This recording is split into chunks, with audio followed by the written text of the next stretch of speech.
What is up, YouTube? It's Lions Fan Express coming at you with that man-to-man press. And in today's video, I'm going to give you guys my top 5 prospects that the Lions should avoid overdrafting in the 2023 NFL Draft. Now, these are players that I've watched a lot of film on, and they're not necessarily players that shouldn't be drafted at all. In fact, they're really talented players that are definitely going to have a job in the NFL. I just think they're being overhyped in the draft media, for numerous reasons, because they had a really good combine, or people are falling in love with the school or the name that's associated with that player, and just for other reasons as well. But again, not bad players at all. I just think I have a lower grade on them than some of these other draft circles do, based on the film that I've watched and what I've broken down, and it's just kind of what I projected.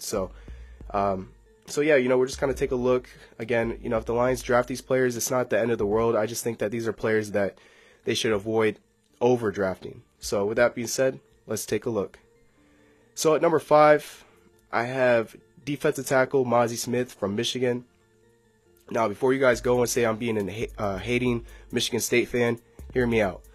I played against MAZI Smith in high school, so I had front row seats to see how good this player was and still is. And the fact that he was able to go to one of the better schools in college football in his own backyard and play for 4 years is a really testament of his skill. Like, he's a great player. He's big, he's strong.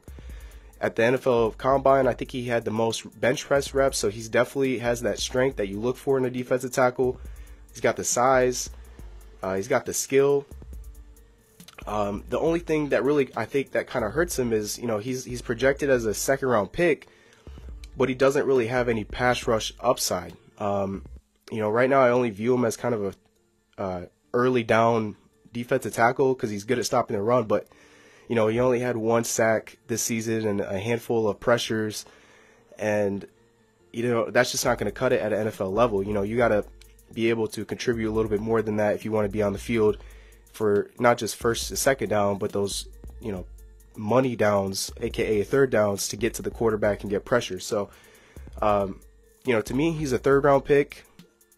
Maybe he slips into day 3, but I think it'd be best if the Lions, if they want to draft him, that's totally fine. I just think that he would be better suited as a 3rd or later round pick than a 2nd round pick because of some of the flaws he has in his game. And then at number 4, I have edge defender Nolan Smith from Georgia. Now, Nolan Smith, he is a really, really good athlete. Now, we saw that at the Combine. He's one of those players that blew it up at the Combine, ran a crazy 40, jumped really high, just super strong, super fast, super athletic, all these traits that you look for in just an NFL player. Like, he's just a straight up dog. And, I admire his game. I think he's a good run stopper. I think he's strong for his size, and he's fast. And he plays with a high effort and motor. All those things you look for are just intangible things that you really like as an NFL, coach. But the problem is with him is I just think he's kind of on the smaller side for his position. He's only 6'2", under 240 pounds, which, he'd probably be playing in kind of a, either a defensive edge position or a, edge rusher, kind of like in a 3-4 as an outside linebacker. And I don't know if, he's going to be able to hold his own against bigger, stronger NFL linemen. So that's a concern. And then also the fact that I just, his injury, he had a torn pec muscle that kind of kept him out for most of the season. So, his health is, he's got to be able to stay healthy. And he just didn't really have the production, too, at Georgia that you'd look for in a first-round pick. That's where he's really being projected as a top, I believe, a top 25 pick. And to me, again, a great player with a lot of crazy athletic ability, but he's just raw as an edge rusher. He's coming off an injury. To me, he's a 3rd round pick. And I know a lot of people probably are going to disagree with that, and that's fine. I just think that if you're going to take him, you would have to take him in. It'd be better suited to take him on day 2, you know, in the late second, early third round, because has, you know, just question marks about his ability to play that position specifically at the NFL level. So, because if he was, you know, an off-ball linebacker, I think it would be a different story. But he's really playing as a, you know, on-the-ball edge defender, and it's just kind of hard to project him being his size and lack of production. So, at number 3, I know you guys are gonna hate me for this one, but I have linebacker Noah SEWELL from Oregon. Now, hear me out. I like Noah SEWELL. I think he definitely, you know, if you had to take a Penei Sewell and put him as a linebacker, that's definitely Noah. Like, he's gritty, he's tough, he's got great size, he's a good run stopper on early downs, and he can, you know, kind of drop back. He can blitz or drop back into coverage. So he's got some traits that really kind of make him a good linebacker. However, here's my kind of issue with it. So he was hyped up coming into this season as potentially as a first-round pick. Now, because of his play, like, his play really dropped off. His production, you know, was really down, especially compared to a lot of other linebackers. And, you know, watching his tape and then kind of being confirmed at the combine, he's not very fast. He's kind of on the slower end. Like, he's more of a big, slower, run-stopping, kind of blitzing linebacker. And I think a lot of people, you know, I'm not calling anybody out, but I think a lot of Lions fans, you know, they see him as, oh, that's Penei Sewell's brother, so therefore we should draft, you know, Noah SEWELL. And here's the thing. I'm just trying to be honest with you guys. So let's play the what if game. So if Noah SEWELL wasn't Penei Sewell's brother, if we didn't have Penei Sewell's brother, or if we didn't have Penei Sewell on the Lions, would you guys consider drafting Noah SEWELL? I'm just being honest. Like, if you guys were, that's great. That means that he's a great prospect. But if you just think of Noah and automatically think of, oh, it'd be cool if he could play with his brother, that's cool and all. Like, we have that with Romeo and Julian, but that doesn't mean that he's necessarily a great prospect for the team. That just means that they're looking more at the name of the player than the actual production. And to me, you know, he's a big, slow linebacker, and that's tough in a modern game when you want a linebacker that's fast, that can cover side to side, and that can cover, and he has decent coverage ability for his size, but like, really, like a 4.7 40, that's just not cutting it at the NFL level. You know, he's one of the slower linebackers at the combine, and he misses quite a bit of tackles, and he just can't really cover sideline to sideline. And you know, he does take bad pursuit angles as well. Overall, I think he just had a disappointing year. I still think he's a good player, but my player comp for him is actually Jahlani Tavai. Not saying he's a bad player at all. I just think that in a right system, he can thrive. I just don't think that system is in Detroit. So that's just my opinion. And you know, I think to me, he's projected. His stock has fallen down to about a 3rd round pick, which is kind of where I had him. I think he can be picked somewhere between maybe the 3rd or 4th round. So his projection hasn't really, like, since the beginning of the season, it's gone down.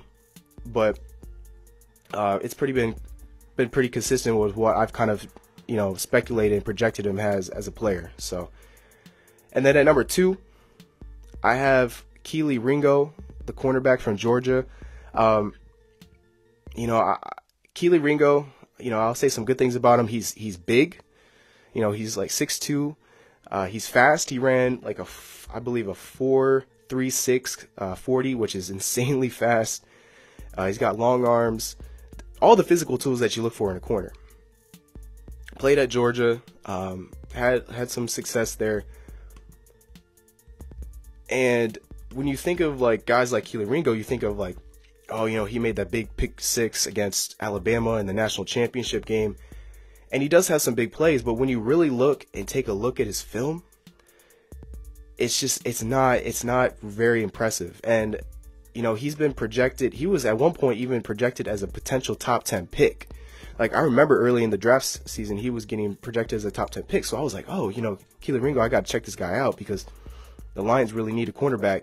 And if he's a top 10 pick, then I got to see, you know, where we could get him. But the more I watched this film, the more and more I just kind of said, why is he getting projected as a top 10 pick? I don't see him as a top 10 pick at all. You know, he gets beat on short to intermediate routes. He misses tackles, and he gets overly aggressive when he plays against, you know, the receiver. Because he had, I believe he had like 3 penalties in like 2 games that I watched. So it's just tough because he's got all the physical tools, and he's projected right now as a kind of a later round, first round pick. Honestly, I don't see him as a first round pick, and in fact, I wouldn't even feel comfortable taking him in the second round. I think he's more of a third round pick because he gets beat so often that you would have to practically reteach him how to use his, you know, physical tools, because he's got really bad technique. Like, it's bad. Like, in times, you know, he is in position to, you know, make plays, but when it comes to it, he folds. He doesn't make those big plays, and he gives up a lot of yards. So again, if the Lions were to take him, would I be mad? I wouldn't be mad. I just think that if you're going to take, there's so many better cornerback prospects that are proven and ready to go that you can take before Kelee Ringo. And again, that's not even an indictment on him. That's just the talent level of the cornerback class. But really would feel more comfortable if they took him on day 2 than day 1 for sure. And at number 1, you know, he's not really projected to go to the Lions a lot in many mock drafts, but his name has been floated around as a top 10 pick, and the Lions do have a top 10 pick this year, and that is Will Levis, quarterback from Kentucky. Now, I've kind of touched on this a little bit in some of my other videos, but when it comes to Will Levis, you know, he does some good things well. Like, he does have some pro-ready traits. You know, he's got the big arm, the size, just some of the flash plays that he makes. You know, people do really kind of think of him as almost like a kind of a Josh Allen type, and I could see that. Like, he has some of those raw, intangible abilities that makes him a good prospect to like consider.